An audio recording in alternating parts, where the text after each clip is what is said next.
Mayong adlaw masipag sa mga for setup dito sa Stars o sa ibang tools po ni Facebook. So bago kayo mag-setup dyan masipag, unahin nyo mo muna i-fill out ang WFBN for tax info nyo po masipag. Ano? Kung hindi nyo po alam kung paano mag-fill out sa WFBN po masipag, meron po tayong tutorial niyan. Yan dyan po sa comment section yung link po masipag.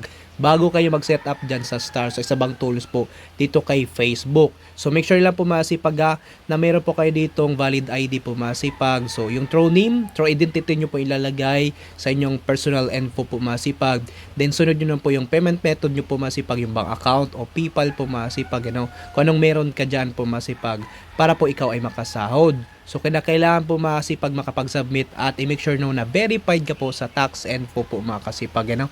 So ilan po masipag sa hindi pa po nakapag-fill out po sa WFBN, nandyan po sa comment section yung link para magkaroon kayo ng guide at kayo po ay tuloy-tuloy na po makasahod. At kung meron ka pang katanungan masipag, mag-comment down below sa baba para pag nabasa yan, sasagutin ko yan po masipag. At huwag niyo po kalimutan mag-follow and share. This is Kuya Chris TV. Maraming salamat!